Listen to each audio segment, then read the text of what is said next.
کے ساتھ میں ہوں آپ کا میزبان ڈاکٹر بلند اقبال۔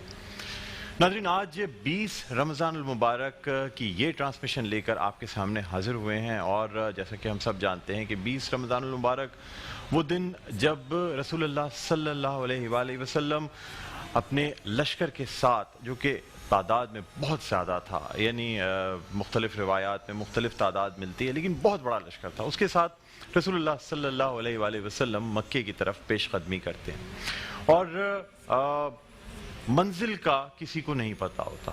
آپ میرے رسول صلی اللہ علیہ وآلہ وسلم کا جاہ و جلال، ان کا روب دیکھیں کہ مختلف قبائل ہیں، مختلف لوگ ہیں جو کہ جنگ کی تیاری کا حکم چونکہ مل چکا تھا، جیسے ہی صلح حدیبیہ منسوخ ہوا تھا، اس کے بعد سے لوگ تیاری کر رہے تھے۔ رسول اللہ صلی اللہ علیہ وآلہ وسلم کی طرف سے حکم دے دیا گیا تھا کہ اب جنگی ساز و سامان تیار کر لو۔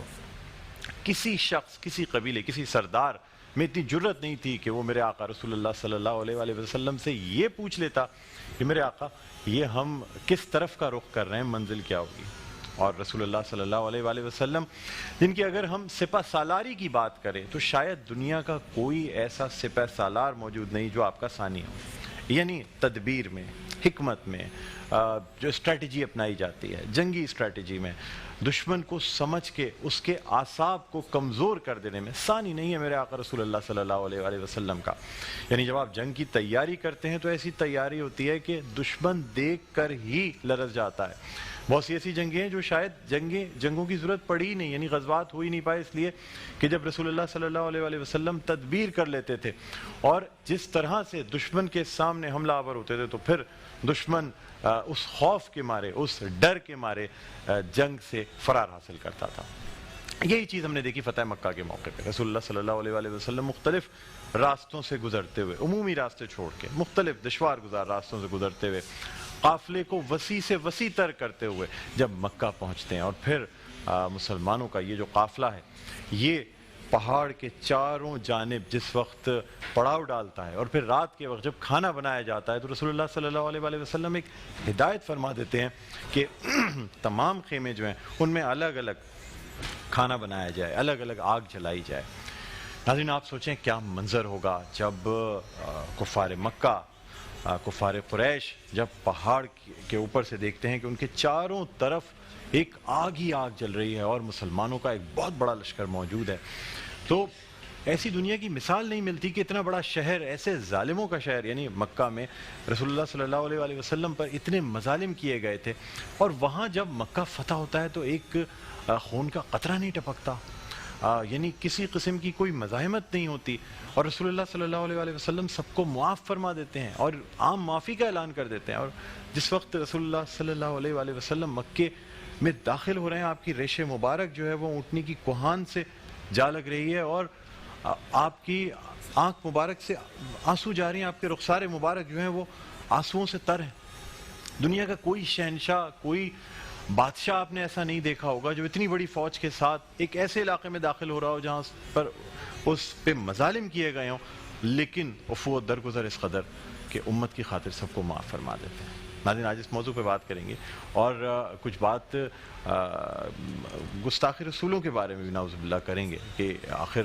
تمام سزائیں معاف ہیں لیکن ایک سزا معاف نہیں ہے، رسول اللہ صلی اللہ علیہ وآلہ وسلم کی شان میں گستاخی کرنے والا، شاتم رسول یا منکر ختم نبوت، اس کی کوئی معافی نہیں ہے۔ ناظرین، مطلب یہ ایک ایسی چیز ہے جس پہ ایک لکیر کھینچ دی گئی ہے کہ اس لکیر سے باہر نکلے تو دائرہ اسلام سے ہی خارج، اور اس لکیر کے اندر ہیں تو سب دائرہ اسلام میں۔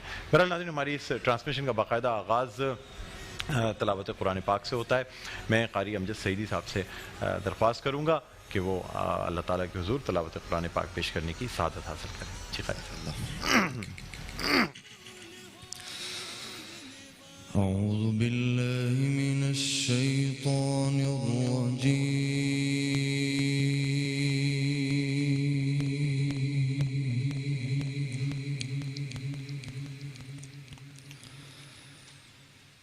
بسم الله الرحمن الرحيم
ليغفر لك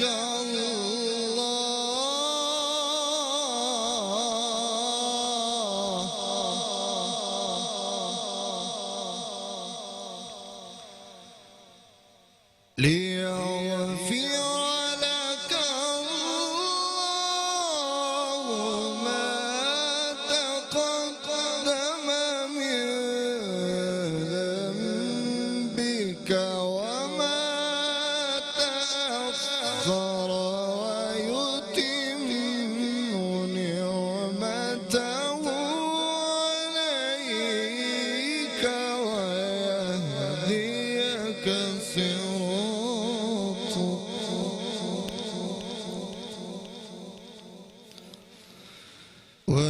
ويهديك صراطا مستقيما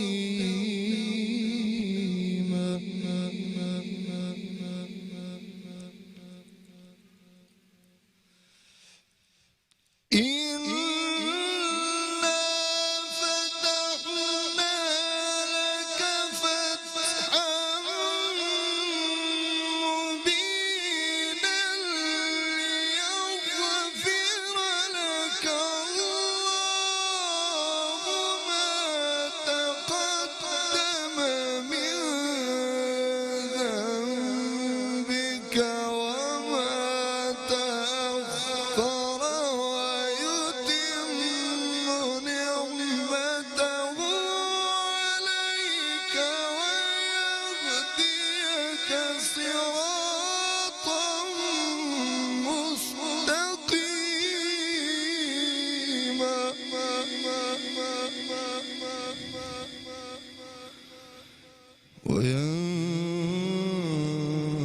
وينصرك الله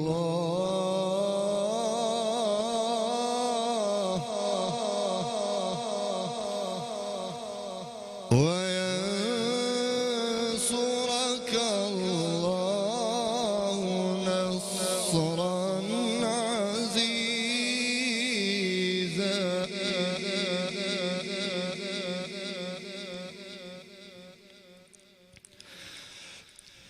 هو الذي أنزل السكينة في قلوب المؤمنين ليزدادوا إيمانا مع إيمانهم ولله جنود السماوات والأرض وكان الله عليما حكيما صدق الله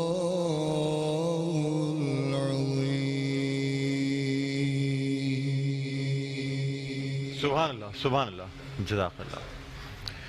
ناظرین، قاری صاحب نے سورہ فتح کی آیات 1 تا 5 کی تلاوت فرمائی۔ میں ان کا ترجمہ آپ کے سامنے پیش کرتا ہوں۔ شروع اللہ کے نام سے جو بڑا مہربان نہایت رحم والا ہے۔ بے شک ہم نے تمہارے لیے روشن فتح دی تاکہ اللہ تمہارے سبب سے گناہ بخشے، تمہارے اگلوں کے اور تمہارے پچھلوں کے، اور اپنی نعمتیں تم پر تمام کر دے اور تمہیں سیدھی راہ دکھا دے، اور اللہ تمہاری زبردست مدد فرمائے۔ وہی ہے جس نے ایمان والوں کو ان کے دلوں میں اطمینان اتارا تاکہ انہیں یقین پر یقین بڑھے، اور اللہ ہی کی ملک ہیں تمام لشکر آسمانوں اور زمینوں کے، اور اللہ علم و حکمت والا ہے۔ میں مزید آگے بھی اس کا ترجمہ پیش کرنا چاہوں گا۔ نبی پر کوئی حرج نہیں اس بات میں جو اللہ نے اس کے لیے مقرر فرمائی۔ اللہ کا دستور چلا آ رہا ہے، اس میں جو پہلے گزر چکے، اور اللہ کا کام مقرر تقدیر ہے۔ وہ جو اللہ کے پیغام کو پہنچاتے ہیں اس سے ڈرتے ہیں اور اللہ کے سوا کسی کا خوف نہ کرے، اور اللہ بس بے حساب اللہ حساب لینے والا ہے۔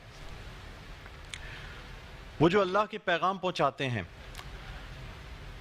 محمد تمہارے مردوں میں کسی کے باپ نہیں، ہاں اللہ کے رسول ہیں اور سب نبیوں کے پچھلے، اور اللہ سب جاننے والا ہے۔ صدق اللہ العظیم۔ اللہ تعالی ہمیں قرآن پڑھنے اور اس پر عمل کرنے کی توفیق عطا فرمائے، آمین ثم آمین۔ ناظرین، الحمدللہ ہماری ان نشریات کا باقاعدہ آغاز ہو چکا ہے۔ ہمارے ساتھ جو مہمان شخصیت موجود ہیں ان کا تعارف آپ سے کرانا چاہوں گا۔ عالم دین ہیں اور بہت خوبصورت انداز میں جو دینی مسائل ہوتے ہیں وہ بیان فرماتے ہیں۔ اس کے علاوہ اور بھی جو ہمارے ایسے دینی معاملات ہوتے ہیں جن میں ہمیں رہنمائی کی ضرورت ہوتی ہے، اس میں رہنمائی بھی فرماتے ہیں۔ ہمارے ساتھ موجود ہیں علامہ مولانا محمد ضیاء اللہ سیالوی صاحب۔ السلام علیکم۔ وعلیکم السلام ورحمۃ اللہ۔ علامہ صاحب آپ کو خوش آمدید کہتے ہیں۔ بہت مہربانی، بہت بہت شکریہ، آپ اپنی مصروفیات میں سے وقت نکال کر تشریف لائے۔ جزاک اللہ، بہت مہربانی۔ ناظرین، اس کے علاوہ ہمارے ساتھ موجود ہیں بہت خوش لہن قاری بھی ہیں، ثنا خواں بھی ہیں، نعت خواں بھی ہیں، جناب قاری فیصل چشتی صاحب۔ السلام علیکم۔ جی وعلیکم السلام۔ قاری صاحب آپ کو بھی خوش آمدید کہتے ہیں۔ علامہ صاحب آپ سے گفتگو کا آغاز کرنا چاہوں گا۔ فتح مکہ یعنی ایک ایسا واقعہ ہے تاریخ میں کہ تاریخ میں کہیں ایسی مثال ملتی ہی نہیں، اتنا بڑا لشکر اور رسول اللہ صلی اللہ علیہ وآلہ وسلم کی سربراہی میں آ رہا ہے، اور ایک ایسے شہر کو، ایک ایسے وطن کو فتح کیا گیا جہاں سرکش سردار، یعنی ان کی سرکشی، ان کے مظالم مشہور تھے، لیکن نہ کوئی تلوار اٹھی، نہ کوئی خون کا چھیٹا بہا۔ سر کیا کہیں گے؟ بسم اللہ الرحمن الرحیم۔ ڈاکٹر صاحب، آپ کو فتح مکہ سے پہلے ان حالات کو دیکھنا پڑے گا کہ یہ جو مشرکین مکہ تھے، انہوں نے نبی اکرم صلی اللہ علیہ وآلہ وسلم اور آپ کے صحابہ کرام کے ساتھ کیا ظلم و زیادتیاں کی، مگر نبی اکرم نور مجسم صلی اللہ علیہ وآلہ وسلم جب فاتح بن کر آ رہے ہیں، دنیا میں کوئی ایسی مثال نہیں ہے کہ جو حضور علیہ السلام کی طرح کی مثال ہو کہ فاتح بن کر آ رہے ہیں۔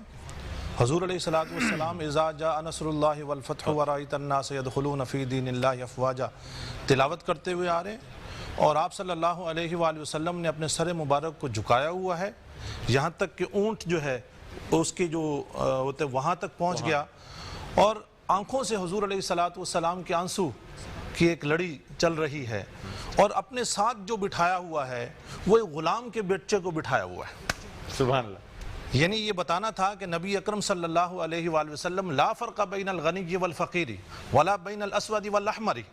تو اسلام کے اندر حضور علیہ السلام ایک اور بڑا خوبصورت سا جو اس میں بات میں عرض کرنا چاہ رہا ہوں کہ حضور علیہ السلام نے اس ٹائم دیکھا کہ ایک جگہ تنگ ہے اور وہاں پر ایک کتیا نے بچے دیے ہوئے ہیں، تو قافلے کو وہاں خود کھڑے ہوئے اور قافلے کو ذرا سا، اور حضور علیہ جی کتیا کے جو بچے ہیں ان کے حقوق کا اتنا خیال کیا جا رہا ہے کہ ایک صحابی کی وہاں ڈیوٹی لگائی کہ آپ یہاں کھڑے ہو جائیں تاکہ لوگ یہاں سے گزریں اور ان کو تکلیف نہ پہنچے۔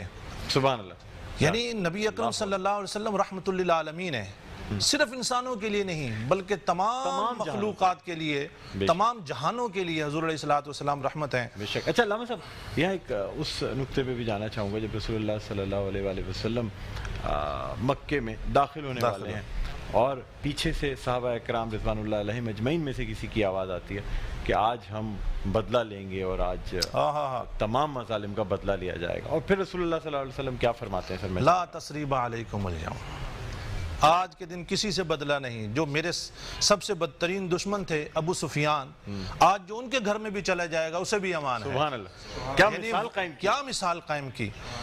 جو اس گھر میں کون رہتی تھیں؟ ہندہ رہتی تھیں، جنہوں نے حضور علیہ السلام کے سب سے پیارے چچا حضرت امیر حمزہ سید الشہداء حضرت امیر حمزہ رضی اللہ تعالی عنہ، جن کے کلیجے تک کو چبایا تھا۔ آپ یہ منظر سامنے لائیں غزوہ احد میں، اور حضور علیہ السلام اس گھر میں کہہ رہے ہیں جو اس گھر میں داخل ہو گیا اسے امان ہے۔ اس وحشی کو بھی معاف کر دیا گیا۔ اس کا بھی معرض کرتا ہوں کہ اس کو معاف بھی کیسے کیا۔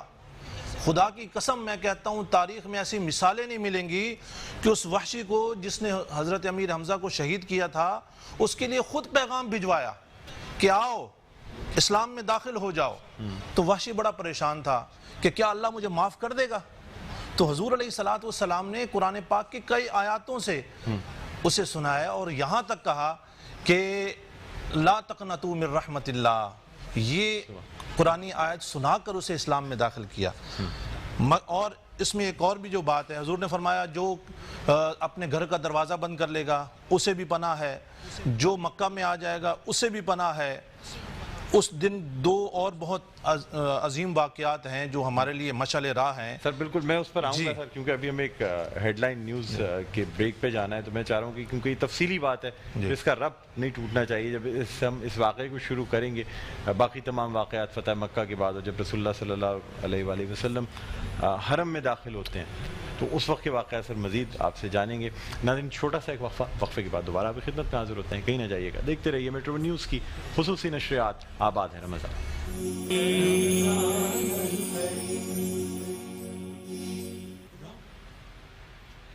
جی ناظرین ویلکم بیک، ایک دفعہ پھر آپ کو خوش آمدید کہتے ہیں میٹرو ون نیوز کی ماہ رمضان المبارک کی خصوصی نشریات آباد ہے رمضان کے ساتھ۔ میں ہوں آپ کا میزبان ڈاکٹر بلند اقبال۔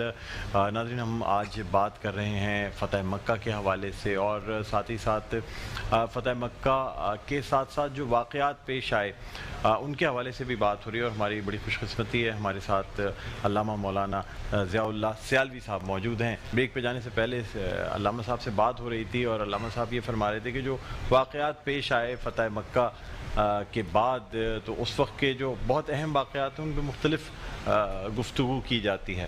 علامہ صاحب سب سے پہلے تو جب رسول اللہ صلی اللہ علیہ وآلہ وسلم حرم میں داخل ہوتے ہیں اور اس کے بعد ایک طرف تو وہ بت توڑے جاتے ہیں کہ حق آ گیا باطل مٹ گیا، اور بے شک باطل مٹنے کے لیے، ساتھ ہی ساتھ حضرت بلال حبشی رضی اللہ تعالیٰ عنہ ان کو حکم ہوتا ہے سبحان اللہ کہ اذان دی جائے، اللہ تعالیٰ کی نماز کی دعوت دی جائے۔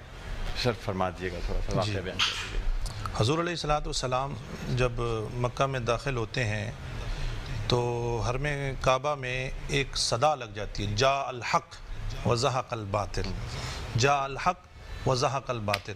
صحابہ کرام کی خوشی کو کوئی انتہا نہیں ہے، کیونکہ وہ جگہ جہاں مسلمانوں کو عبادت کا حق حاصل نہیں تھا اور مسلمان وہاں ہوتے ہیں، اور حضور علیہ الصلوۃ والسلام ساتھ جو ہے لا تسریبہ کا حکم فرما دیتے ہیں کہ آج سب کے لیے معافی ہے۔ وہی انداز ہے کہ جیسے حضرت یوسف علیہ السلام نے اپنے بھائیوں کو معاف کیا تھا، سبحان اللہ، اور کہا کہ اسے بھی امان ہے جو ابو سفیان کے گھر میں چلے جائے، جو اپنے گھر کا دروازہ بند کر لے اسے بھی امان ہے، جو کعبے میں آ جائے اسے بھی امان ہے۔ اور اس کے بعد بت توڑے جاتے ہیں، اور حضور علیہ الصلوۃ والسلام حضرت بلال حبشی رضی اللہ تعالیٰ عنہ کہ جو ایک غلام تھے، یہ اصل میں بتانا یہ تھا کہ اللہ کے ہاں کون سب سے زیادہ مقبول ہے، ان اکرمکم عند اللہ اتقاکم۔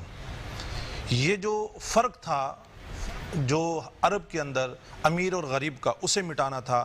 حضرت بلال حبشی کو حکم ہوتا ہے کہ آپ کعبے کی چھت پہ چلے جائیں، وہ کعبے کی چھت پہ جاتے ہیں تو عرض کرتے ہیں یا رسول اللہ صلی اللہ علیہ وآلہ وسلم، میں سفر میں ہوتا تھا، حضر میں ہوتا تھا، کہیں اور جگہ ہوتا تھا، تو میرا جو چہرہ ہوتا تھا وہ کعبے کی طرف ہوتا تھا، آج کعبے کی چھت پر کھڑا ہوں، آج اپنے چہرے کو کدھر کروں؟ حضور علیہ الصلوۃ والسلام نے فرمایا تم کھڑے ہو کر اذان دو اور اپنے چہرے کو میرے چہرے کی طرف کر لو، سبحان اللہ، سبحان اللہ، میرے چہرے کو تکتے رہو، کیونکہ یہی تو وہ چہرہ ہے۔ اسی چہرے کا اٹھنا تھا کہ کعبے کو کعبہ بنا دی گیا، سبحان اللہ، سبحان اللہ، یہی وہ چہرہ ہے کہ جس کی اللہ رب العزت قسمیں اٹھاتا ہے۔ اور بات یہ ہے کہ صحابہ کرام یہ کہا کرتے تھے کہ یا رسول اللہ صلی اللہ علیہ وآلہ وسلم، ہمیں کیا پتا کہ خدا کون ہے، ہم تو محمد رسول اللہ کے خدا کو خدا مانتے ہیں۔ سبحان اللہ۔ تو حضرت بلال حبشی رضی اللہ تعالیٰ عنہ نے کعبے کی چھت پر کھڑے ہو کے اذان پڑھی، اور وہ ایک بڑا ہی خوبصورت منظر تھا۔ اس کے بعد حضور علیہ الصلوۃ والسلام کے صحابہ کرام نے کہا کہ جو جو گستاخ تھے، جو جو حضور علیہ الصلوۃ والسلام کے دشمن تھے، ان کو لایا جائے اور ان کو سزا ملنی چاہیے۔ تو حضور نے فرمایا نہیں، باقی سب کو معاف ہے۔ ابن خطل جو تھا، اسے جو کعبۃ اللہ الحرام کے غلاف میں چھپ گیا تھا، تو حضور علیہ الصلوۃ والسلام کے حکم پر اسے قتل کر دیا گیا۔ تو پتہ یہ چلا کہ جو گستاخ رسول ہے، اگر وہ غلاف کعبہ میں ہی کیوں نہ چھپا ہو تو اس کی جو معافی ہے وہ نہیں ہے۔ کوئی مسلمان اسے معاف نہیں کر سکتا. یہ حضور علیہ الصلوۃ والسلام کیا اپنا ہے کہ وہ جسے چاہے معاف کریں اور جسے چاہے سزا دیں. اچھا ابن قتل کا صرف یہ ایک تو تھا کہ قاتل بھی ساتھ تھا کیونکہ اس نے 2 قتل کیے تھے، وہ بھی تھا اور اس کے قصاص کے طور پر بھی وہ اس کا قتل بنتا تھا. مگر اس میں سوال یہ ہے کہ قاتل تو اور بھی کئی لوگ تھے، ان کو معاف کر دیا گیا، ان کو معاف کر دیا گیا. لیکن یہ گستاخ رسول تھا، یہ گستاخ رسول تھا. باقاعدہ لونڈیاں رکھی ہوئی تھیں، اس نے 2 لونڈیاں رکھی ہوئی تھیں اور وہ جو 2 لونڈیاں تھیں ان کے ذمہ اس نے یہ لگایا ہوا تھا کہ تم اشعار کی صورت میں حضور علیہ الصلوۃ والسلام کی شان میں گستاخیاں کیا کرو. اور میں اصل میں آپ کو بتاؤں اصل نعت خوانی کیا ہے. اصل جو نعت خوانی ہے وہ ٹھیک ہے، حضور علیہ الصلوۃ والسلام کی سیرت اور صورت اور حسن و جمال، خد و خال، حال و قال کا بات کرنا، مگر اصل جو نعت خوانی ہے وہ یہ ہے کہ حضور علیہ الصلوۃ والسلام کے دشمنوں کو للکارنا ہے. اور صحابہ کرام نے یہی کیا کہ حضور علیہ الصلوۃ والسلام کے جو دشمن تھے نا ان کو للکارا جاتا تھا. آج بھی میں سمجھتا ہوں کہ جیسے یہ ہے نا کہ بتلا دو گستاخ نبی کو غیرت مسلم زندہ ہے، اس طرح کی نعتوں کی ہمیں ضرورت ہے کہ اگر مسلمان کے اندر سے غیرت ختم ہو جائے. سبحان اللہ. لا یؤمن احدکم حتی اکون احب الیہ من والدہ وولدہ والناس اجمعین. حضور علیہ الصلوۃ والسلام حضرت عمر فاروق رضی اللہ تعالیٰ عنہ سے پوچھتے ہیں، عمر تم مجھ سے کتنا پیار کرتا ہے؟ کہا یا رسول اللہ صلی اللہ علیہ وآلہ وسلم آپ سے پیار تو کرتا ہوں مگر اپنی جان سے زیادہ نہیں کرتا. سچ بولنے والے تھے، حق بولنے والے تھے، جو جیسے بات تھی. نماز بھی پڑھتے تھے، روزے بھی رکھتے تھے، تہجد گزار بھی تھے، عبادت گار بھی تھے، تحلیل و تسبیح کرنے والے بھی تھے، سب کچھ کرنے والے تھے. اب ذرا جواب سنیے گا حضور علیہ الصلوۃ والسلام کا جواب کیا ہے. حضور نے فرمایا عمر تم مجھ سے اپنی جان سے زیادہ محبت نہیں کرتا تو کامل ایمان والا نہیں ہے. تو کامل ایمان والا نہیں ہے. اب مجھے یہ بتائیے کہ وہ جو نمازیں تھیں، وہ جو عبادتیں تھیں، وہ کہاں گئیں؟ حضور نے فرمایا تو کامل ایمان والا نہیں اگر مجھ سے اپنی جان سے زیادہ محبت نہیں کرتا. حضور علیہ الصلوۃ والسلام نے 7 نگاہ کرم فرماتے ہوئے اپنا دست مبارک سینہ عمر پر رکھ دیا. سبحان اللہ. بس یہ دست مبارک رکھنا تھا. تو عرض کرنے لگے یا رسول اللہ صلی اللہ علیہ وآلہ وسلم خدا کی قسم اب میں آپ سے اپنے مال، اپنی جان، اپنی اولاد، اپنے ماں باپ اور اپنی جان سے زیادہ محبت کرنے لگا. سبحان اللہ. اور اس کا ثبوت بھی دیا. اور اس کا ثبوت یہ دیا کہ جنگ بدر میں سامنے حضور علیہ الصلوۃ والسلام کے دشمنوں میں حضرت عمر فاروق رضی اللہ تعالیٰ عنہ کا سگا ماموں تھا، اپنی تلوار سے اس کا سر قلم کر دیا. حضرت ابو بکر صدیق رضی اللہ تعالیٰ عنہ نے حضرت عبداللہ جو حضرت ابو بکر صدیق رضی اللہ تعالیٰ عنہ کے بیٹے تھے، وہ کہنے لگے ابو جی آپ جنگ میں میرے سامنے تھے، میری تلوار کے سامنے تھے، مگر میں نے اس وجہ سے آپ پر حملہ نہیں کیا، آپ پر وار نہیں کیا کہ آپ میرے والد ہیں، میری تلوار اس لیے آپ پر نہیں اٹھی. تو کہا بیٹا خدا کی قسم اگر اس دن تو میرے تلوار کے سامنے آ جاتا تو میری تلوار یہ نہ دیکھتی کہ میرا بیٹا سامنے ہے، بلکہ یہ بات ہوتی کہ میرے آقا کا دشمن میرے سامنے کھڑا ہوا ہے. اللہ اکبر. اللہ اکبر. اچھا اب میں اس میں یہ بھی عرض کرتا چلوں کہ ام المومنین حضرت عائشہ صدیقہ رضی اللہ تعالی عنہا نے حضور علیہ الصلوۃ والسلام سے پوچھا کہ یا رسول اللہ صلی اللہ علیہ وآلہ وسلم کوئی ایسا ہے کہ جس کی نیکیاں آسمان کے ستاروں کے برابر ہوں؟ واہ. اس میں ایک بات تو یہ پتہ چلی کہ ام المومنین حضرت عائشہ صدیقہ رضی اللہ تعالی عنہا کا عقیدہ پتہ چلا. وہ عقیدہ یہ ہے کہ میرے آقا کو پتہ ہے کہ آسمان پر کتنے ستارے ہیں. سبحان اللہ. سبحان اللہ.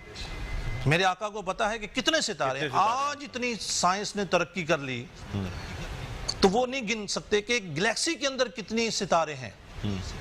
تو گلیکسیز جتنی ہیں وہ آپ کے سامنے ہیں، مگر حضرت عائشہ صدیقہ رضی اللہ تعالیٰ عنہ سوال کر رہی ہیں اور ان کو پتا تھا کہ میرے آقا کو پتا ہے، کیونکہ ہر ستارے، ہر گلیکسیز میں کون رحمت ہیں؟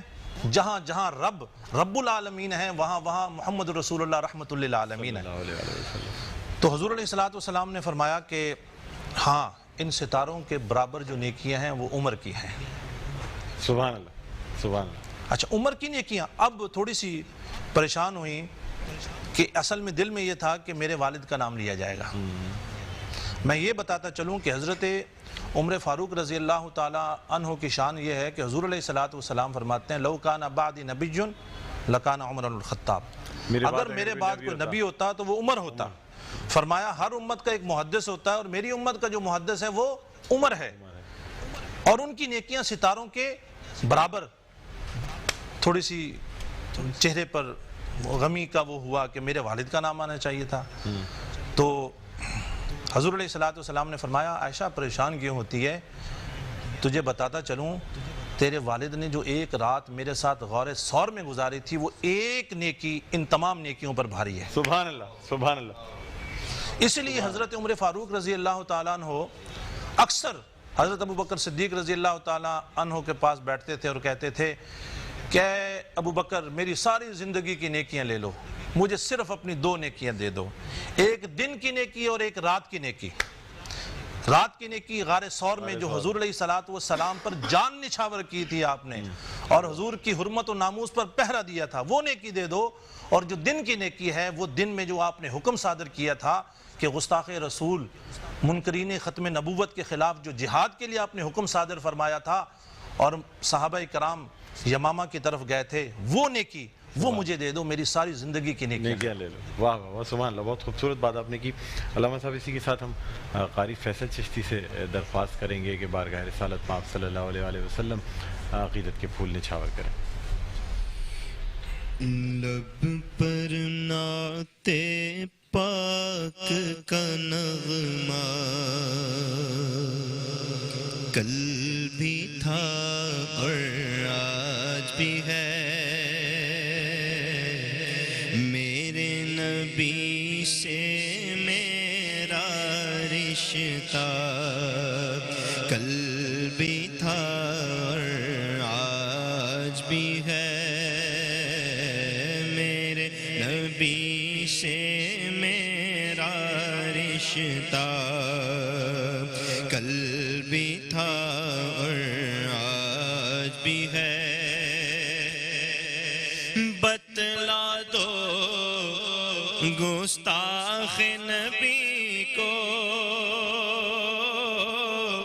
کہ غیرت مسلم زندہ ہے، بتلا دو گستاخ نبی کو کہ غیرت سنی زندہ ہے، دین پہ مر مٹنے کا جذبہ کل بھی تھا اور آج بھی ہے، دین پہ مر مٹنے کا جذبہ کل بھی تھا اور آج بھی ہے، پست وہ کیسے ہو سکتا ہے جس کو حق نے بلند کیا، پست وہ کیسے ہو سکتا ہے جس کو حق نے بلند کیا، دونوں جہاں میں ان کا چرچا کل بھی تھا اور آج بھی ہے، دونوں جہاں میں ان کا چرچا کل بھی تھا اور آج بھی ہے، لب پر نعت پاک کا نغمہ کل بھی تھا اور آج بھی ہے۔ سبحان اللہ، سبحان اللہ، بہت خوبصورت انداز میں آپ نے نعت رسول مقبول صلی اللہ علیہ وآلہ وسلم پیش کی۔ اسی کے ساتھ ایک چھوٹا سا وقفے کے بعد دوبارہ آپ کی خدمت میں حاضر ہوتے ہیں، کہیں نہ جائیے گا، دیکھتے رہیے میٹرو ون نیوز کی خصوصی نشریات آباد ہے رمضان۔ جی ناظرین، ویلکم بیک، ایک دفعہ پھر آپ کو خوش آمدید کہتے ہیں میٹرو ون نیوز کی ماہ رمضان المبارک کی خصوصی نشریات آباد ہے رمضان کے ساتھ میں ہوں آپ کا میزبان ڈاکٹر بلند اقبال۔ ناظرین، وقفے سے ہم واپس آ چکے ہیں۔ وقفے سے پہلے بات ہو رہی تھی گستاخی رسول کے حوالے سے، وہ لوگ جو رسول اللہ صلی اللہ علیہ وآلہ وسلم کی شان میں گستاخی کرتے ہیں، یعنی فتح مکہ کا دن اور ایک ایسا دن جس دن سب کو امان حاصل ہے، کسی سے کوئی بدلہ نہیں لیا گیا، کسی سے کوئی برا سلوک نہیں کیا گیا، سب کو معاف کر دیا گیا، عام معافی کا اعلان کر دیا گیا. لیکن ایک گناہ، ایک جرم ایسا تھا جس کی معافی نہیں ہے، چاہے وہ شخص حرم میں پناہ لے، چاہے غلاف کعبہ کے اندر چھپ جائے، لیکن وہاں سے بھی نکال کے اسے واصل جہنم کر دیا گیا، یعنی وہ گستاخ رسول. اس معاملے میں کوئی کمپرومائز ہو ہی نہیں سکتا. ناظرین، اس پہ ہم مزید بات کرنا چاہیں گے. ہمارے ساتھ موجود ہیں علامہ مولانا ضیاء اللہ سیالوی صاحب، جو بریک سے پہلے بھی گفتگو فرما رہے تھے. سیالوی صاحب اجازت دیں تو ہم ہمارے ساتھ جو ثنا خواں نعت خواں موجود ہیں، خوش لہن ثنا خواں ہیں، نعت خواں ہیں، پاکستان ٹیلی ویژن کے ایوارڈ یافتہ نعت خواں ہیں، نعت گو شاعر بھی ہیں. ہمارے ساتھ تشریف فرمائے جناب شکیل مدنی صاحب. السلام علیکم. وعلیکم السلام ورحمۃ اللہ. شکیل بھائی، آپ کو بھی خوش آمدید کہتے ہیں. بہت شکریہ، جزاک اللہ. جی علامہ صاحب، آپ سے اب جاننا چاہیں گے کہ اگر ہم بات کریں پاکستان کی، تو 1974 کی جو اسمبلی تھی، اس سے پہلے بھی کیا کسی عدالت نے ختم نبوت کے حوالے سے کوئی فیصلہ دیا تھا؟ اچھا ڈاکٹر صاحب، یہ 1974 سے جو پہلے ہمیں تھوڑا سا جانا پڑے گا اس کے پس منظر میں کہ اصل میں یہ کون لوگ ہیں کہ جن کو کافر قرار دیا گیا اسمبلی نے. اور نہ صرف کہ اس میں تمام مکاتب فکر کے علماء تھے، بلکہ ایک ایسے لوگ جو بظاہر لبرل مانے جاتے تھے، سیاستدان، جیسے بھٹو صاحب ہو گئے، ولی خان صاحب اور نصر اللہ خان، یہ سارے کے سارے یہ تمام اس چیز پر متفق تھے. مرزا غلام احمد قادیانی جو ہے، اصل میں اس کے ہمیں پس منظر کی طرف جانے پڑے گا کہ کیا وجہ ہے کہ پوری امت اس کے خلاف ایک پیج پر آ جاتی ہے. اور ان کا بھی یہ سوال ہے کہ بھئی سب آپ ہمارے خلاف کیوں ایک پیج پر آتے ہیں. 1974 سے پہلے جیسے ہی مرزے نے 1880 میں براہین احمدیہ لکھنا شروع کی، اور اس کی ابھی تیسری اور چوتھی جلد آئی تھی. اس میں یہ بھی عرض کرتا چلوں کہ 1980 میں مرزا نے یہ اعلان کیا کہ میں 50 جلدیں براہین احمدیہ کے لکھنا چاہ رہا ہوں، کہ جو اسلام کی طرف سے ایک دفاع ہوگا جو دوسرے مذاہب ہیں جو گستاخیاں کرتے ہیں. اور وہ تو انہوں نے 50 جلدوں کا کہا کہ وہ ہم لکھ رہے ہیں. تو جتنے امیر تھے ملک کے اور بر صغیر پاک و ہند میں جو نواب تھے، ان تمام سے بہت بڑی تعداد میں چندہ لیا گیا.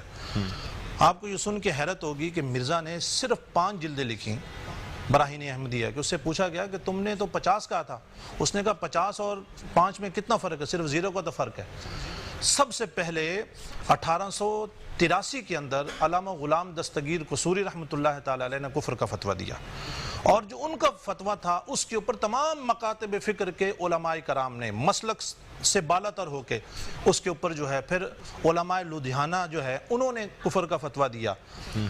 اور سن 1900 میں 25 اگست سن 1900 میں پیر میر علی شاہ صاحب کے ساتھ مناظرے کے لیے مرزا نے جب، کیونکہ 22 جولائی سن 1900 میں مرزا نے ایک اشتہار چھاپا، اس میں 86 علماء کے نام تھے کہ آپ میں سے کوئی ہے کہ جو میرے ساتھ مناظرہ کرے.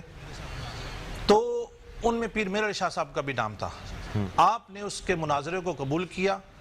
آپ 25 اگست سن 1900 کو تمام مکاتب فکر کی طرف سے، اس میں دیوبندی، بریلوی، اہل حدیث، اہل تشیع، تمام نے پیر میر علی شاہ صاحب رحمۃ اللہ تعالی علیہ کو اپنا امام اور سردار مانتے ہوئے کہا کہ آپ کی بات ہماری بات ہوگی. تمام امت اس پر مجتمع ہوئی، مگر مرزا نہیں آیا.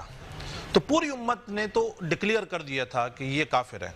تو اگر کوئی 1974 میں اسمبلی نہ بھی کرتی تو مسلمانوں کے ہاں یہ فیصلہ ہو چکا تھا. مگر 7 فروری 1935 کو ریاست بہاولپور کے اندر ایک فیصلہ ہوتا ہے، اور یہ فیصلہ کوئی ایک دن میں نہیں ہو رہا.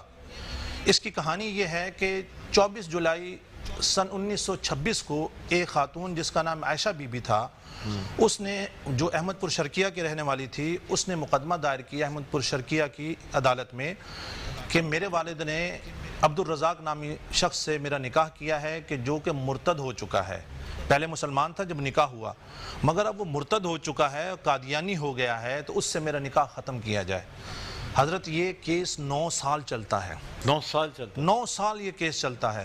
اور اتنی خوبصورت کہانی ہے کہ میں کہتا ہوں کہ آج کے حکمرانوں کے لیے اور آج کے علماء اور گدی نشینوں کے لیے بہت بڑا سبق ہے.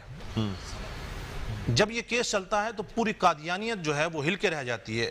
ہمیں یہ سمجھنا ہوگا کہ اس وقت قادیانیت کتنی مضبوط تھی، کیونکہ انگریز نے اپنے جو مین لوگ تھے، یعنی جو اپنی طرف سے چھوڑے ہوئے تھے نمائندے، وہ اکثر قادیانی تھے. تو جب مقدمہ چلتا ہے تو علامہ غلام محمد گھوٹوی رحمۃ اللہ تعالی علیہ، جو شیخ الجامعہ تھے جامعہ عباسیہ کے، اور نواب بہاولپور نواب صادق محمد خان، جو بہت ہی عاشق رسول صلی اللہ علیہ وآلہ وسلم تھے.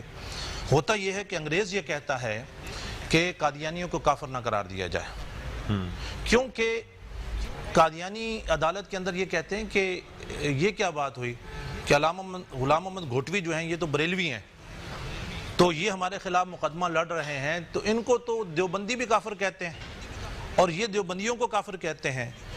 تو دارالعلوم دیوبند سے مولانا انور شاہ کشمیری اور دارالعلوم یہ مولانا تقی عثمانی صاحب کے والد مفتی شفیع عثمانی صاحب، یہ باقاعدہ دیوبند کی طرف سے جاتے ہیں اور اپنے گواہوں میں اپنا نام لکھواتے ہیں کہ مولانا غلام محمد گھوٹوی رحمۃ اللہ تعالی علیہ جو کچھ کہہ رہے ہیں ہم بھی اس کے ساتھ کھڑے ہوئے ہیں. واہ واہ واہ. اچھا، اب انگریز کا یہ تھا کہ قادیانی کسی بھی طور پر جو ہے کافر نہ قرار دیے جائیں، تو انگریزوں نے بلا لیا نواب صادق محمد خان کو برطانیہ میں اور ان کو یہ حکم صادر کیا کہ عدالت سے ان کو کافر قرار نہ دیا جائے.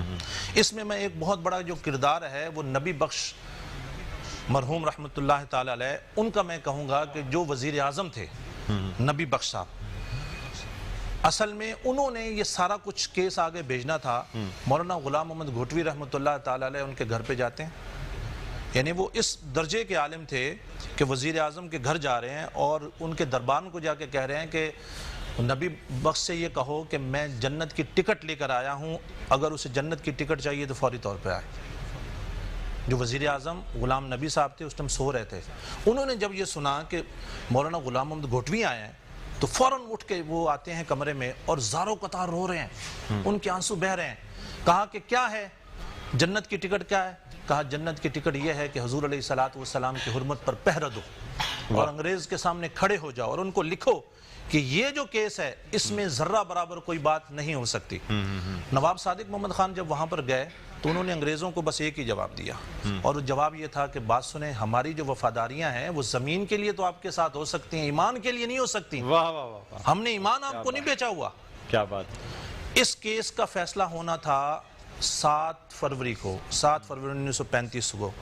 قادیانیوں نے مگر اس سے پہلے یہ کیا کہ دسمبر 1934 کو عبد الرزاق جو شخص تھا اسے قتل کر دیا گیا، اسے زہر دے دیا گیا تاکہ جو مدعی ہے وہ جب فوت ہو جائے گا یا وہ مر گیا یا قتل ہو گیا تو ہمارے خلاف فیصلہ ختم ہو جائے گا. مگر علامہ غلام محمد گھوٹوی اور پوری جو امت تھی اس نے عدالت سے کہا کہ نہیں، اب یہ 2 فریقوں کا مسئلہ نہیں ہے بلکہ امت مسلمہ کا یہ معاملہ ہے. حضرت اس میں نواب صادق محمد خان، میں اسے امت کا بہت بڑا ہیرو کہوں گا. جس طرح ذوالفقار علی بھٹو صاحب کو میں اور یحییٰ بختیار کو میں اس امت کا ہیرو کہتا ہوں کہ جس طریقے سے انہوں نے اس مقدمے کو لڑا. نواب صادق محمد خان کے جو محل نور محل ہے اس کے بہر پہرا لگ گیا. انگریز نے کہا کہ بھائی آپ نے کسی طور پر بھی کوئی ایکٹیویٹیز نہیں کرنی اور یہ فیصلہ خلاف نہیں آنے چاہیے. نواب صادق محمد خان 6 اور 7 فروری کی درمیانی رات کو ایک بچے کو ساتھ لیتے ہیں، ایک برقع پہنتے ہیں اور جسٹس اکبر ہاشمی جنہوں نے فیصلہ دینا ہے، ان کو پتا تھا کہ جسٹس اکبر ہاشمی پر بھی دباؤ ڈالا گیا ہے، ان کے گھر جاتے ہیں، دروازہ کھٹکھٹاتے ہیں. دروازے پر نواب صادق محمد خان کھڑے ہوئے ہیں. جسٹس اکبر ہاشمی جو ہے وہ حیران ہو جاتے ہیں کہ نواب صادق محمد خان میرے دروازے پہ کھڑا ہوا ہے. کہتے ہیں حضور حکم. کہا بس یہ کہنے آیا ہوں کہ کل آپ نے فیصلہ سنانا ہے، آپ پر بہت دباؤ ہوگا، میرے پر بھی دباؤ ہے، مگر یاد رکھنا کل آپ اور ہم نے حضور علیہ الصلوۃ والسلام کی بارگاہ میں پیش ہونا ہے، اس دن شرمندگی نہ ہو. بہت خوبصورت بات کی آپ نے. اور پھر 7 فروری 1935 کو ریاست بہاولپور سے قادیانیوں کو کافر قرار دیا گیا. اور آپ کو یہ بھی سن کے حیرت ہوگی کہ اس میں جو قادیانیوں کی طرف سے جو وکیل تھا اسد اللہ خان، وہ کون تھا؟ وہ پاکستان کا جو پہلے وزیر اعظم بنا ظفر اللہ خان، اس کا بھائی تھا بیرسٹر اسد اللہ. یعنی اور پھر جب یہ ان کو کافر قرار دیا گیا اور اتنے مضبوط دلائل کے ساتھ پوری امت مسلمہ نے دیا، قادیانیہ نے اس کے بعد اس مقدمے کے خلاف نظر ثانی کی اپیل تک نہیں کی اور نہ آج تک کی۔ 1974 میں جب یہ مقدمہ پیش کیا گیا قومی اسمبلی میں، سب سے پہلے جو چیز سامنے دستاویزات رکھی گئی، یہ 1935 کا فیصلہ رکھا گیا۔ یہ جو ایک اسی کو مثال بنا کے پھر آگے جی۔ اچھا سیلوی صاحب، اس پہ ایک بات آپ سے جاننا چاہوں گا، یہ بھی کہتے ہیں کہ شہید ذوالفقار علی بھٹو کو شہادت کا درجہ ملنا اور امر بھی ان کا نام ہو جانا، اس کی ایک سب سے بڑی وجہ جو ہے نا وہ یہ کارنامہ ہے جو میں آپ کو ایک عرض ذوالفقار علی بھٹو نے انجام دیا۔ بات یہ ہے کہ میں آپ کو وحشی کی مثال دیتا ہوں۔ حضور علیہ السلام نے فرمایا تھا کہ وحشی تم میرے سامنے نہیں آیا کرو، کیونکہ جب تم میرے سامنے آتے ہو تو مجھے اپنے چچا کی یاد آ جاتی۔ جناب وحشی نے اسلام کے اوپر اتنا بڑا احسان کیا کہ حضور علیہ السلام کے جو سب سے بڑا دشمن مسلمہ کذاب ہے، اس کو مارنے والے کون؟ جناب وحشی ہیں۔ اور اس وقت مار کے کھڑے ہو کے کہتے ہیں کہ یا رسول اللہ صلی اللہ علیہ وآلہ وسلم، آج تو میں آپ کو چہرہ دکھا سکتا ہوں نا، آج اگر ایک دن اسلام کے سب سے بہادر شخص کو میں نے شہید کیا تھا تو آج اسلام کے سب سے بڑے دشمن کو میں واصل جہنم کر رہا ہوں۔ بھٹو صاحب نے اصل میں آج ذرا غور کیجئے، 1974 میں کیا دباؤ ہوگا پوری دنیا کا بھٹو صاحب کے اوپر کہ ان کو کافر قرار نہ دیا جائے۔ کل بھوشن جو ہے ایک جاسوس انڈیا کا یہاں پر ہے، انڈیا نے کتنا پیسہ لگا دیا، عالمی عدالت میں چلے گئے، پاکستان کے ساتھ بگاڑ لی، صرف ایک اپنے جاسوس کو جس نے اس ملک میں نقصان پہنچایا اس کو بچانے کے لیے۔ آپ دیکھیں کہ بھٹو کے اوپر کتنا بڑا پریشر ہوگا، بے پناہ پریشر۔ میں آپ کو ایک عرض کروں کہ آج سے کچھ عرصہ پہلے جب ختم نبوت کے کاز میں ہم نہیں آئے تھے تو ہمارے سامنے بھٹو صاحب کا کچھ اور معاملات تھے۔ خدا شاہد ہے میں حیران ہوا ہوں کہ میں نے کہا کہ بھٹو جو ہے، جتنے بادشاہ آئے ہیں یا جتنے صدر اور وزیر اعظم ہیں، کسی کا مزار نہیں بنا، کسی کے ساتھ لوگ اتنی محبت نہیں کرتے۔ کیا وجہ ہے بھٹو کی؟ تو پتہ چلا کہ جو حضور علیہ السلام کی حرمت و ناموس پر اس نے پہرا دیا ہے بھٹو صاحب، بالکل بالکل، اس کی وجہ سے وہ امر ہو گئے اور قیامت تک کے لیے، یہ میں آج آپ کو عرض کرتا چلوں، جس طرح صلاح الدین ایوبی کا نام قیامت تک کے لیے زندہ ہے، نور الدین زنگی کا نام قیامت تک کے لیے زندہ ہے، محمود غزنوی کا نام قیامت تک کے لیے زندہ ہے، ذوالفقار علی بھٹو کا حضور علیہ السلام کی حرمت و ناموس پر پہرا دینا کی وجہ سے یہ نام ہمیشہ زندہ رہے گا۔ بے شک بے شک، بہت خوبصورت بات آپ نے کی۔ علامہ مولانا ضیاء اللہ سیالوی صاحب ہمارے ساتھ موجود تھے۔ علامہ صاحب آپ کا بہت بہت شکریہ، آپ تشریف لائے اور اتنی آپ نے جس طرح سے تفصیل سے بیان فرمایا تو ہم سمجھتے ہیں کہ بڑی چیزوں میں کہیں کہیں ہوتا ہے نا کہ لوگ شاید بات کرنے سے تھوڑا کتراتے ہیں یا ان چیزوں کو ڈسکس نہیں کرتے، تو میں سمجھتا ہوں کہ آج بڑے مفصل انداز میں علامہ صاحب نے جو نا یہ تمام پوائنٹس جو ہیں بیان فرما دیے ہیں۔ اب ہم درخواست کریں گے جناب شکیل مدنی سے کہ وہ رسول اللہ صلی اللہ علیہ وآلہ وسلم کی شان میں نعت رسول مقبول صلی اللہ علیہ وآلہ وسلم پیش کرنے کی سعادت حاصل کریں۔ یہ سچ ہے قرب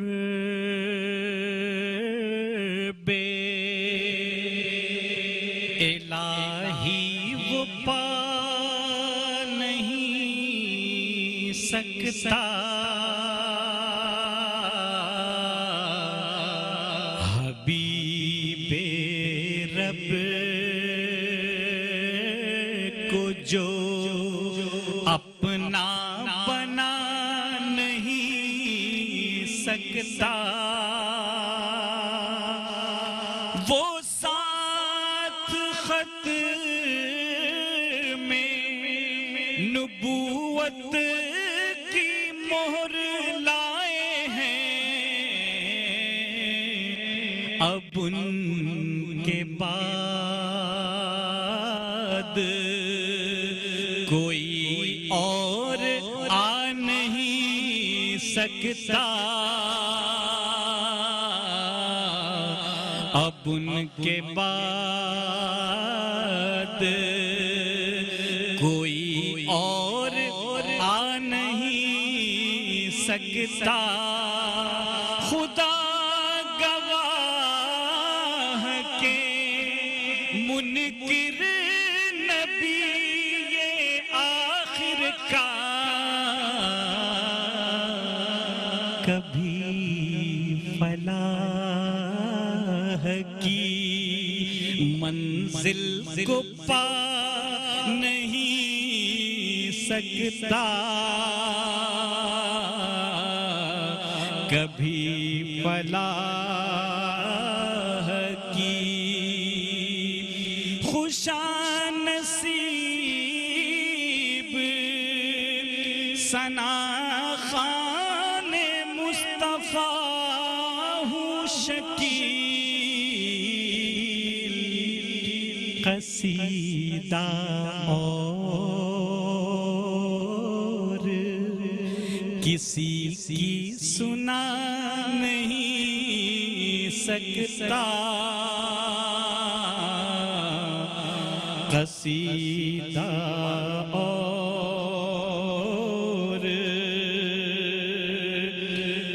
کسی کی سنا نہیں سکتا، یہ سچ ہے